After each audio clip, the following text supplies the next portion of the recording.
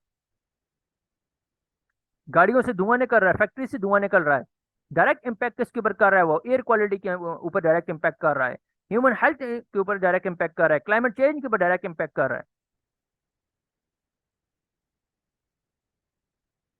मुझे ये चीजें कैसे दिखाई दे रही हैं? मुझे डायरेक्टली ये चीजें दिखाई दे रही हैं।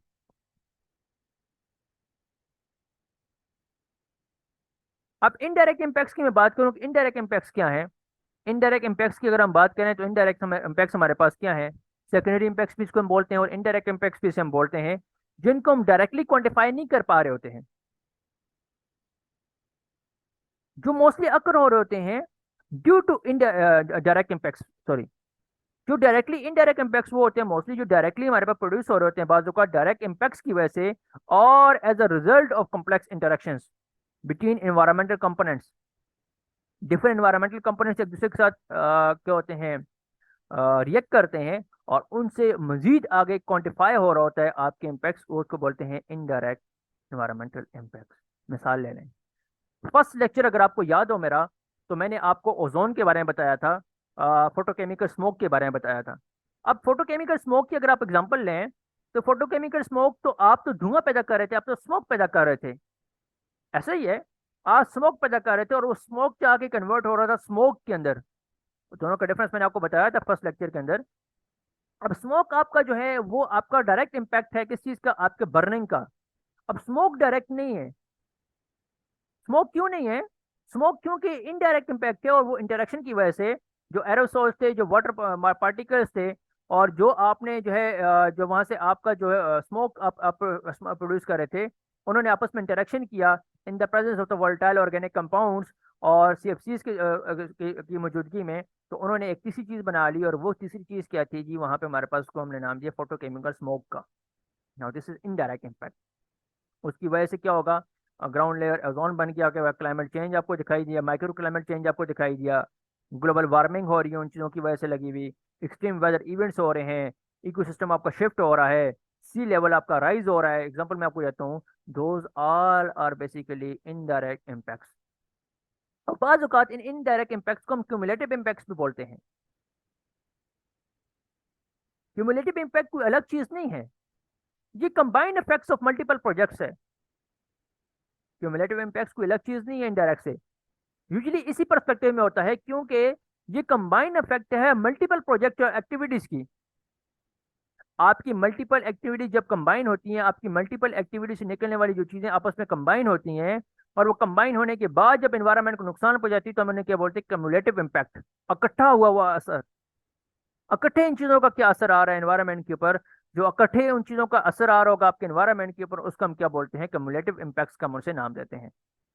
कि मिलजुल के ये चीजें आपके एनवायरनमेंट को क्या नुकसान पहुंचा रही हैं, इन्होंने एनवायरनमेंट के अंदर क्या डिग्रेडेशन काज की है मिलजुल के, उसको हम क्यूमुलेटिव इम्पैक्ट का नाम देते हैं।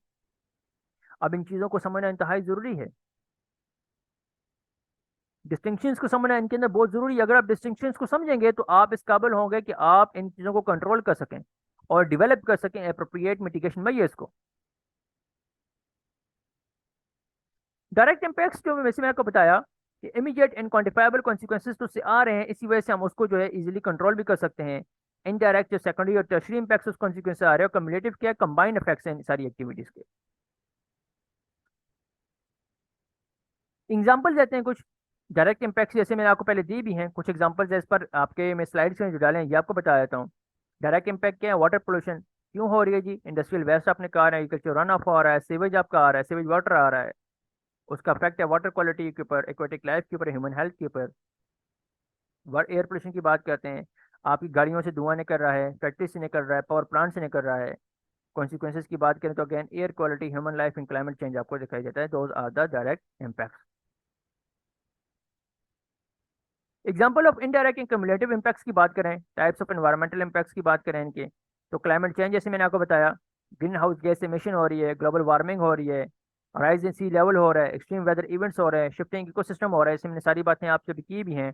ये सारे क्या हैं, इसके इनडायरेक्ट और क्यूमुलेटिव इफेक्ट्स हैं, क्योंकि ये एक चीज़ की वजह से नहीं हो रहे। ग्लोबल वार्मिंग किसी एक चीज़ से नहीं हो रही। Green house gases emission, green house gas emission जो है किसी एक चीज़ का नाम नहीं है। मैंने आपको तीन चीज़ों का कल बताया था मैंने। इकोसिस्टम का शिफ्ट हो रहा है किसी एक फैक्टर से नहीं हो रहा है, ये क्यूमुलेटिव इफेक्ट्स की वजह से हो रहा है। तो जब क्यूमुलेटिव इफेक्ट्स की वजह से हो रहा है तो फिर हमें क्यूमुलेटिव इम्पैक्ट्स के भी नाम इसको देंगे। ओशन एसिडिफिकेशन की बात करें, CO2 इमिशन हो रही है, pH लोअर हो रहा है ओशंस का। इवन यकीन करें कि कई ऐसे ओशियनिक एनवायरनमेंट को देखा गया है कि जिनका pH लेसर देन 5 तक आया हुआ है, एसिडिटी इंक्रीज होती जा रही है। कंबाइंड स्ट्रेसेस का इनको फिर हम नाम देते हैं, क्योंकि ये कंबाइंड स्ट्रेसर वो होते हैं जो चीज़ किसी को स्ट्रेस काज करते हैं किसी चीज़ के अंदर। मैं आपको सिंपल से एक एग्जांपल दूं। घर पे आपने पौधा लगाया, अगर गमले के अंदर एक पौधा लगाया आपने, ऑर्नामेंटल प्लांट लगाया है, उस प्लांट को अगर आप रोजाना की बुनियाद के ऊपर पानी ना दें, या उस प्लांट को आप ऐसी जगह पे रखें जो हार्श इन्वायरमेंट हो, जिस इन्वायरमेंट के लिए बना ना हो, तो कुछ दिनों बाद आप देखेंगे कि वो प्लांट मुरझाना शुरू हो जाएगा, क्योंकि वो वहाँ पे स्ट्रेसर को जो है वो एक्सपोज हो रहा है, उसके लिए वो स्ट्रेसर है। इसी तरह से ओवर फिशिंग कर रहे हैं, ज़्यादा डिफोरेस्टेशन आप कर रहे हैं, तो ये सारी चीज़ें भी क्या है, हमारे इन्वायरमेंट के लिए क्या करती हैं, स्ट्रेसर का काम देती हैं, और उनको क्या करती हैं, मेरीन लाइफ है, इकोसिस्टम को क्या करती हैं, चीज़ें इम्पेक्ट करती हैं।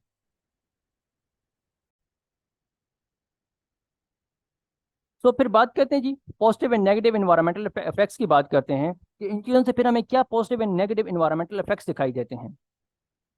जैसे मैंने अभी हम प्रीवियस स्लाइड के अंदर बात कर रहे थे, इंडिकेटर्स की बात कर रहे थे, बेसिकली हमने जनरली सिर्फ और सिर्फ इम्पैक्ट्स की टाइप्स की बात की कि हमारे पास इम्पैक्ट्स की टाइप्स क्या है, किस किस तरह के इम्पैक्ट्स होते हैं, तो उसकी हमने एग्जांपल्स को हमने देखा। अब याद रखें इम्पैक्ट दो तरह के हो सकते हैं, कुछ इम्पैक्ट्स पॉजिटिव होते हैं, कुछ नेगेटिव होते हैं। हमेशा स्टूडेंट्स का क्वेश्चन आता होता है, सर क्या इम्पैक्ट हमेशा नेगेटिव ही हो सकता है? हम हमेशा नेगेटिविटी की तरफ क्यों जाते हैं? हम क्यों कहते हैं हमेशा कि भाई इस चीज़ ने ये नेगेटिव इम्पैक्ट किया, इस चीज़ का ये नेगेटिव इम्पैक्ट किया, इस चीज़ ने ये नेगेटिव इम्पैक्ट किया? तो impacts can be positive as well ना, चीज़ों का पॉजिटिव इम्पैक्ट भी तो हो सकता है।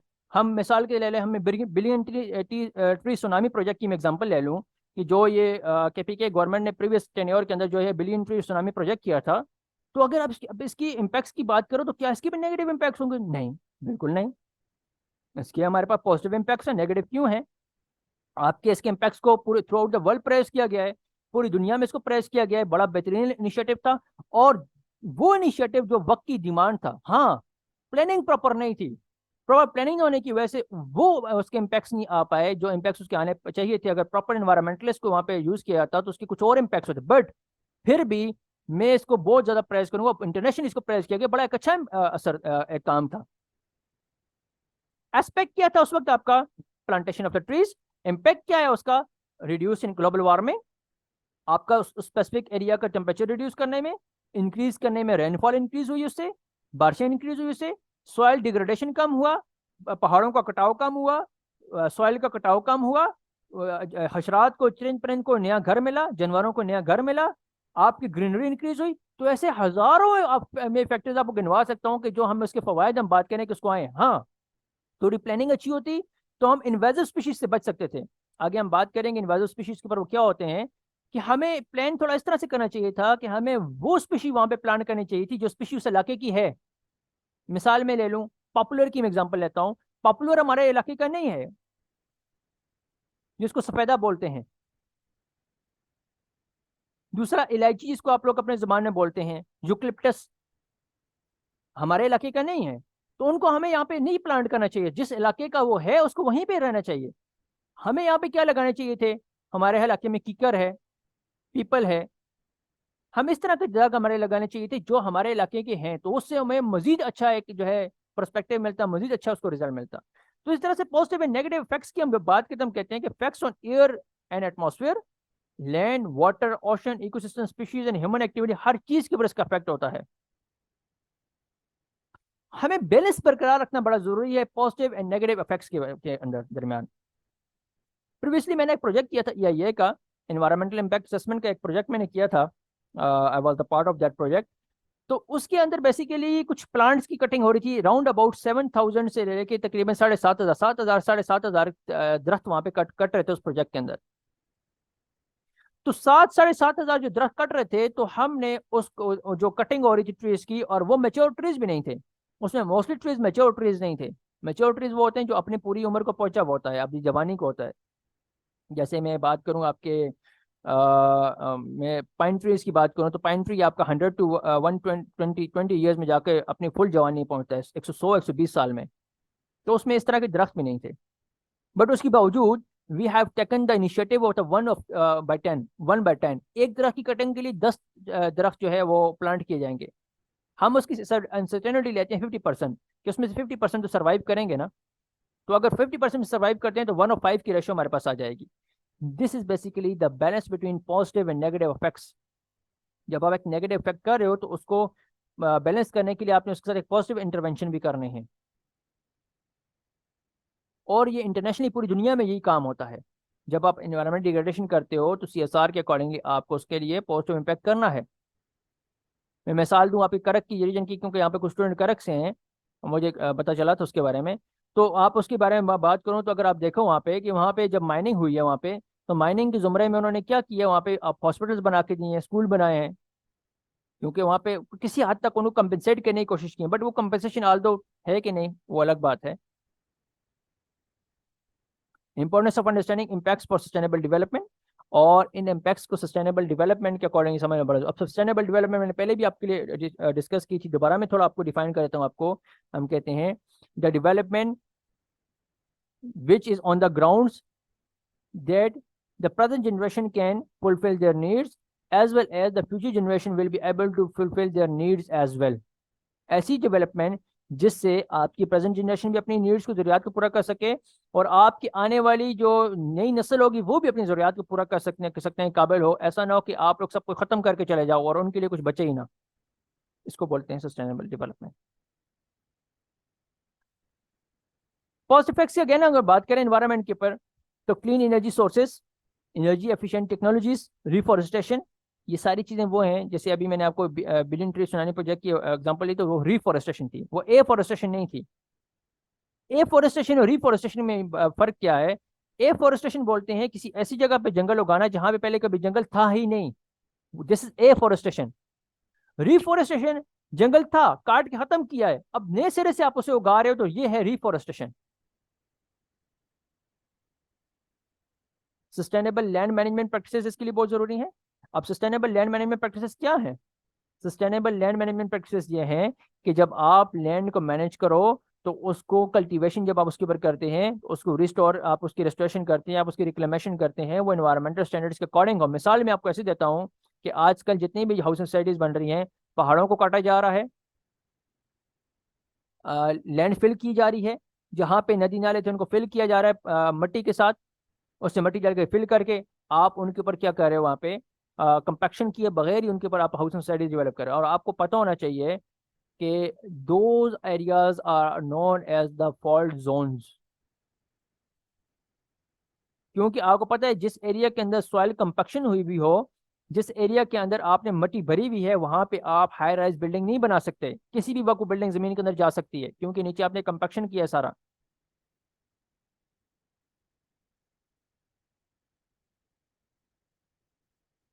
आपके कोर्स के अंदर एक और अगर कॉन्सेप्ट होता तो बड़ा जबरदस्त हो जाता, बट वो नहीं है, लैंडफिल्ड्स का। तो मैं आपको लैंडफिल्ड्स के बारे में पढ़ाता कि दुनिया के अंदर लैंडफिल्ड्स को किस तरह से यूटिलाइज किया जा रहा है। और वो आज से 10 साल बाद, 20 साल बाद पता लगे, जब भी हमें पता लगा, हमें ये समझ आएगी लैंडफिल के यूज से कुछ आ भी रही है लगी हुई यूरोपियन कंट्रीज के अंदर, कि उनकी कितने सवेर किस्म के इफेक्ट्स लैंडफिल्ड्स के हमारे पास आ रहे हैं उनको रीयूज करने से। वाटरशेड मैनेजमेंट की बात करते हैं जी।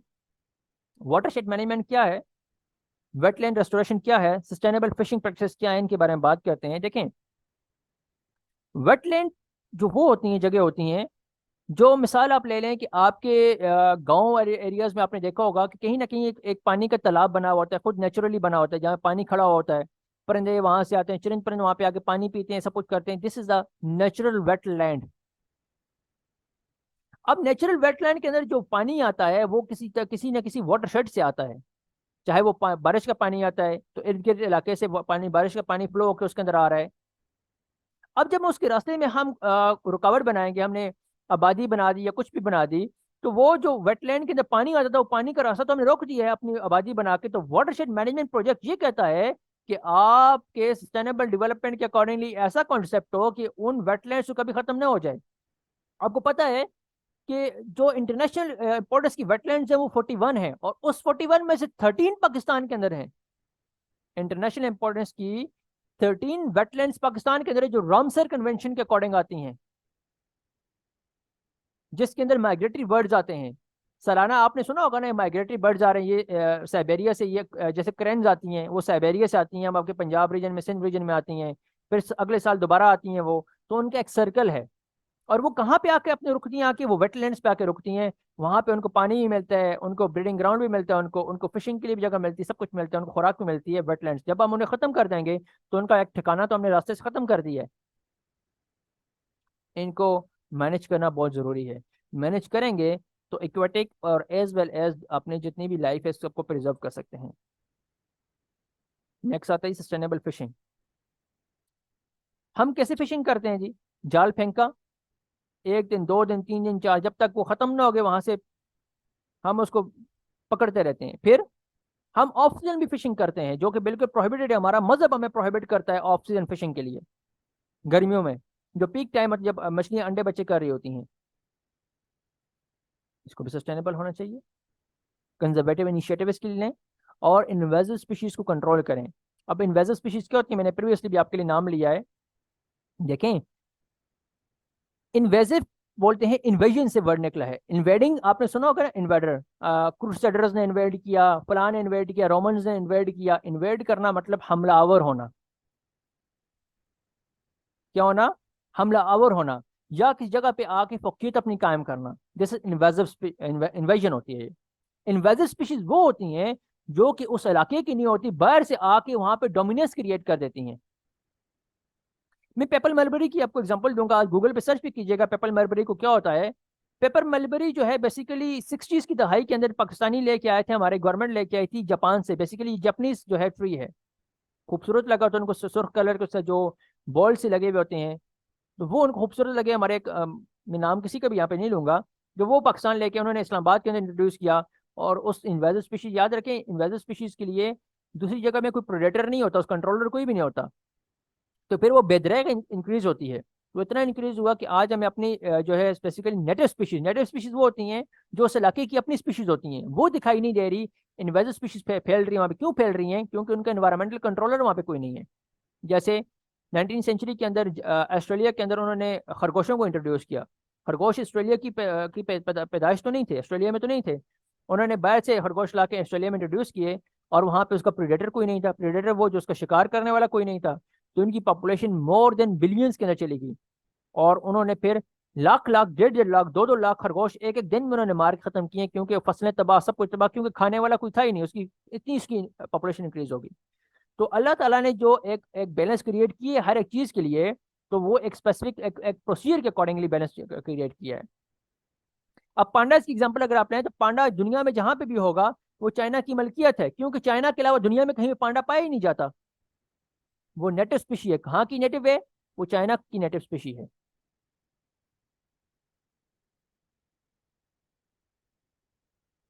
नेगेटिव इफेक्ट्स की बात करते हैं, वो क्या हो सकते हैं? नेगेटिव इफेक्ट हमारे इन प्रोजेक्ट्स के हो सकते हैं। एयर पोल्यूशन हो सकता है। हमारे हमारे अगर कोई फॉसिल फ्यूल बर्निंग कर रहे हैं, इंडस्ट्रियल प्रोसेस कर रहे हैं, ट्रांसपोर्टेशन कर रहे हैं, इन सारी चीज़ों से हमारे एयर पोल्यूशन क्रिएट हो रही है। डिफॉरेस्टेशन हम कर रहे हैं, जंगलात का कटाव कर रहे हैं। उर्बनाइजेशन मतलब शहरी आबादी के अंदर इंक्रीज हो रहा है, हम शहर बनाते जा रहे हैं। Intensive agriculture. इंटेंसिव एग्रीकल्चर क्या है कि देखिए, पहले आपको याद होगा कि ज़मीन को थोड़ा आराम दिया जाता था। आपने एक फसल काटी, महीना 2 महीने आपने ज़मीन को छोड़ा, हल मार के छोड़ते या वैसे भी छोड़ते, तो वो थोड़ा आराम होता ज़मीन को आता। उसके अंदर वो अपना रिक्लेम कर देती, अपनी इंटीग्रिटी भी, अपना ह्यूमस भी, अपनी फर्टिलिटी भी कर देती, और फिर हम नई फसल उसके ऊपर उगाते। और आज ऐसा नहीं है। आज धड़ाधड़ धड़ाधड़ स्प्रे किए जा रहे हैं, फर्टिलाइजर डाले जा रहे हैं, उसे फसल दिए जा रहे हैं, हम उससे एग्रीकल्चर किए जा रहे हैं। हम उसके ऊपर हम क्या कर रहे हैं? इंटेंसिव एग्रीकल्चर कर रहे हैं। उससे हमारा वाटर क्वालिटी भी ख़राब हो रहा है। अब देखें, हर फसल को उगने के लिए आपको पानी की ज़रूरत भी है, और फ्रेश वाटर सारा हम यूज़ कर रहे हैं इसके लिए, तो पानी भी के अंदर भी जो है कमी आ रही है। तो इस तरह की कई हमारे फैक्ट्स की बात है। इसके लिए फिर दूसरा, आजकल काफ़ी सारी इसके लिए टेक्निक्स हैं, उनको डिस्कस करेंगे। वाटर पोल्यूशन इंडस्ट्रियल वेस्ट से आपके पास आ रही है, एग्रीकल्चर रन ऑफ से आ रही है, सीवेज डिस्चार्ज से आ रही है, हैबिटेट लॉस हो रहा है नबातात का, क्लाइमेट चेंज आ रहा है, पोल्यूशन हो रही है, over exploitation of resources. Over exploitation मतलब क्या हुआ इसका, कि आप एक चीज़ की कैरिंग कैपेसिटी से ज़्यादा उसको इस्तेमाल कर रहे हैं, ओवर एक्सप्लॉयट कर रहे हैं आप उस चीज़ को। जो रिसोर्स हमने तखमीना लगाया था 10 साल में खत्म होगी, तो आप उसको अगर उसकी कैपेसिटी से ज्यादा इस्तेमाल करें तो 5 साल में खत्म हो जाएगी, 4 साल में खत्म हो जाएगी, 2 साल में खत्म हो जाएगी, अगर आप कैरिंग कैपेसिटी से ज्यादा उसको इस्तेमाल कर रहे हैं। This is over exploitation. हम रिसोर्सेज को ओवर एक्सप्लॉयट कर रहे हैं, वो वक्त से पहले खत्म हो जाएंगी वो रिसोर्सेज। अब इन चीजों के बहुत बड़े इफेक्ट्स हैं ह्यूमन कम्युनिटीज के ऊपर, याद रखें। बड़े ही दूर अस्त इसके इम्पैक्ट्स आ रहे हैं, ह्यूमन कम्युनिटीज के ऊपर भी आ रहे हैं इसके। जैसे सस्टेनेबल डेवलपमेंट प्रोजेक्ट्स की मैं बात करूं, clean energy, public transport, green jobs जो हैं वो क्रिएट कर सकते हैं, access to clean water, sanitation, waste management, ये हम ह्यूमन जो है इनका के अपने इंटरवेंशन से चीज़ें सारी लेके आ सकते हैं, अगर हम चाहें तो। हम चाहें तो हम ये सब कुछ कर सकते हैं। इसी तरह से हम कहते हैं कि इम्पैक्ट्स ऑफ ह्यूमन, जब कम्युनिटीज की बात करते हैं हम कहते हैं कि भाई सैनिटेशन की हम बात करते हैं। सैनिटेशन क्या है? सैनिटरी वैल्यूज की हम बात करें, सैनिटेशन की हम बात करते हैं, हम निकासी के निज़ाम की बात करेंगे वहाँ पे। इन सारी चीज़ों की हम बात करें कि हम प्रॉपर्ली इन चीज़ों को मैनेज कर सकते हैं, ह्यूमन कम्युनिटीज़ को मैनेज कर सकती हैं अगर चाहें तो। अगर नहीं करेंगी तो उनके नेगेटिव इफेक्ट्स क्या आएंगे? इन चीज़ों की वजह से इन्वायरमेंटल डिग्रेडेशन भी होगा, पोल्यूशन भी होगा, रिसोर्स डिप्लीशन भी होगा, क्लाइमेट चेंज भी आएगा, फूड एंड वाटर स्केर्सिटी भी आएगी, डिस्प्लेसमेंट भी होगी और कॉन्फ्लिक्ट्स भी डेवलप होंगे। एज अ मुस्लिम आपको पता है कि हमारा ईमान है कि भाई कि हमने ये चीज़ बार बार सुनी है, हमने पढ़ी है कि आखिरी टाइम के अंदर जो चीज़ सबसे ज़्यादा स्केयर हो जाएगी वो पानी होगा, और आज हमें ये होता दिखाई दे रहा है। पानी स्केयर हो जाएगा, पानी जितना कम होता जाएगा दुनिया में, तो दुनिया में जो कॉन्फ्लिक्ट्स, जो आखिरी लड़ाइयाँ होंगी वो किस चीज़ पे होगा? वाटर स्केर्सिटी पे होगा, वाटर की पर होगी, पानी की पर होगी। अब पानी से होगा तो आपका फूड भी पैदा होगा, आपकी जो है जो हैवानात हैं आपके पानी से जिंदा रहेंगे। आप एग्रीकल्चर करोगे तो पानी से करोगे, जब पानी नहीं है तो ना एग्रीकल्चर होगा ना कोई चीज़ जिंदा रहेगी। तो अब पानी के लिए आज भी आप अफ्रीकन कंट्रीज में जाएं, आज भी आप अपने इवन इंटरनल सिंध के अंदर चले जाएं, तो जितनी डिस्प्लेसमेंट्स होती हैं वो पानी की वजह से होती हैं। पानी खत्म है तो लोग जो है खाना बदोशी करने पे मजबूर हो गए हैं, जो उस जगह पे जहाँ पे पानी है, क्योंकि पानी के बगैर जिंदगी पॉसिबल नहीं है। कॉन्फ्लिक्ट्स डेवलप हो रहे हैं। ये सारे ह्यूमन इम्पैक्ट्स हमें दिखाई दे रहे हैं अगर हम सस्टेनेबल डेवलपमेंट ऑप्शंस की तरफ नहीं जाएंगे तो। नेचुरल की सोर्सेज ऑफ एनवायरमेंटल इंफॉर्मेशन को इंशाल्लाह ताला कल डिस्कस करेंगे इसको। आज के लिए मेरे ख्याल में काफ़ी है। और